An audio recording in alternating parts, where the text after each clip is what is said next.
સિહોરની main બજારમાં ગટરના વહેતા પાણીથી લોકો ત્રાહિમામ પોકારી ગયા।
नमस्कार, बोलिए श्री रामचंद्र भगवान की जय।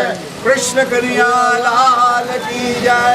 नवनाथ महादेव की जय। नमः पार्वती पदे हर महादेव हर। સિહોરની જનતાને આજે આ શંખનાદ મીડિયા દ્વારા અહીંયા સિહોરની મેઇન બજારમાં મળતા ખૂબ જ આનંદ થાય છે અને સાથે દુઃખ પણ થાય છે। 22 જાન્યુઆરીના રોજ અયોધ્યામાં જ્યાં ભગવાન શ્રી રામનો જન્મોત્સવ હતું ત્યાં રામ જન્મની મૂર્તિની પ્રતિષ્ઠા થઈ ગઈ સરયુ નદીના કિનારે। એ સરયુ નદીની અંદર ડૂબકી મારવાથી માનવ જીવન પવિત્ર થઈ જાય, પણ અહીંયા સિહોરમાં મને એવું લાગે છે કે હજી રામ રાજ્ય નથી થયું અથવા તો રામ ભગવાનની મૂર્તિના પ્રતિષ્ઠા હજી નથી થઈ, કારણ કે સિહોરની બજારની અંદર ત્યાં અયોધ્યામાં તો સરયુ નદી વહે છે, પણ અહીંયા સિહોરની મેઇન બજારમાં ગટર નદી વહે છે અને આ જે નદી વહે છે ગટર નદી, ગંદકીની નદી, એ માત્ર 2, 5, 4, 6 દિવસ કે 8 દિવસ કે 1 મહિનાથી પણ છેલ્લા 6 મહિનાથી અથવા તો 1 વર્ષથી વરસે છે અને વહે છે। ત્યારે મને એવું લાગે છે કે માત્ર અયોધ્યાની અંદર સુંદરતા આવી જાય, આપણે સૌ નમસ્કાર કરીએ ભગવાન શ્રી રામને, પણ અહીંયા સિહોરમાં પણ અયોધ્યાની સ્થાપના થાય, સિહોરમાં પણ અયોધ્યાપુરીની સ્થાપના થાય અને અયોધ્યામાં જે સ્વચ્છતાની પાછળ કરોડો રૂપિયા ખર્ચા મુબારક છે, પણ અહીંયા સિહોર જેની અંદર દરેક વિસ્તારની અંદર ચારે તરફ ગંદકીના ગંદવાડાઓ છે, ચારે તરફ ઉકળાઓ પડ્યા છે, ચારે તરફ ગંદકીની નદીઓ વહે છે, ત્યારે આપણને એવું લાગે કે હજી કદાચ અયોધ્યામાં ભગવાન શ્રીનું આગમન થઈ ગયું। ભગવાન તો આખા વિશ્વની અંદર અને સમગ્ર ભારતમાં વ્યાપ્ત છે, અણુમાં વ્યાપ્ત છે, મારા અને તમારા સૌમાં, પણ ભગવાનની સમગ્ર ભારતમાં સ્થાપના થાય અને રાજ ત્યારે જ એવું ગણાય કે જ્યારે સમગ્ર ભારતની અંદર સ્વચ્છ અભિયાન, ક્લીન ઇન્ડિયા મિશન જે કેન્દ્ર સરકારનું છે એ માત્ર અયોધ્યા અને જ્યાં પ્રોગ્રામો થાય ત્યાં જ સ્થાપિત થાય, પણ ભારતના ખૂણે ખૂણે સ્થાપિત થાય અને એનો લાભ સમગ્ર ભારતની પ્રજા મળે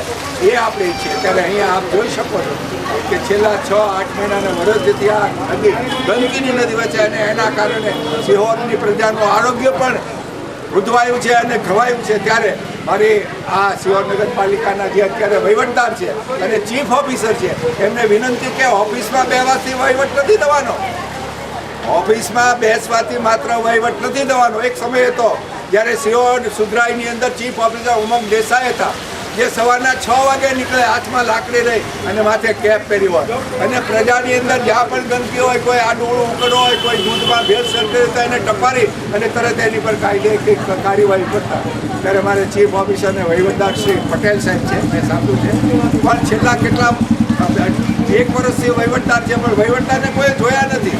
સિહોર નગરપાલિકાના ચીફ ઓફિસર છે એને પણ કોઈ જોયા નથી। તો આપ શ્રી અધિકારીશ્રીઓ એક વખત સિહોરની બજારમાં આવો અને જો કે આ કેવી ગંદકીનું સામે સ્થાપન છે. ફરી એક વખત સિહોર નગરપાલિકાના શાસકોને વિનંતી ચીફ ઓફિસર માટે આવી અને આની માટેનો ઉકેલ આવે અને સિહોરના પ્રજાને અને મેઇન બજારના જે વેપારીઓની જે મુશ્કેલી છે, રોજ ગંદકીથી જે સામ્રાજ્ય સ્થાપન છે એને દૂર કરવાનો પ્રયત્ન કરે એવી આપને નગરપાલિકાના સત્તાધીશોને વિનંતી. આશા છે કે એના આગળ તમે કાર્યવાહી કરશો. ફરી એક વખત બોલીએ સિહોરી માતા કી જય, વંદે ભારત માતા કી જય.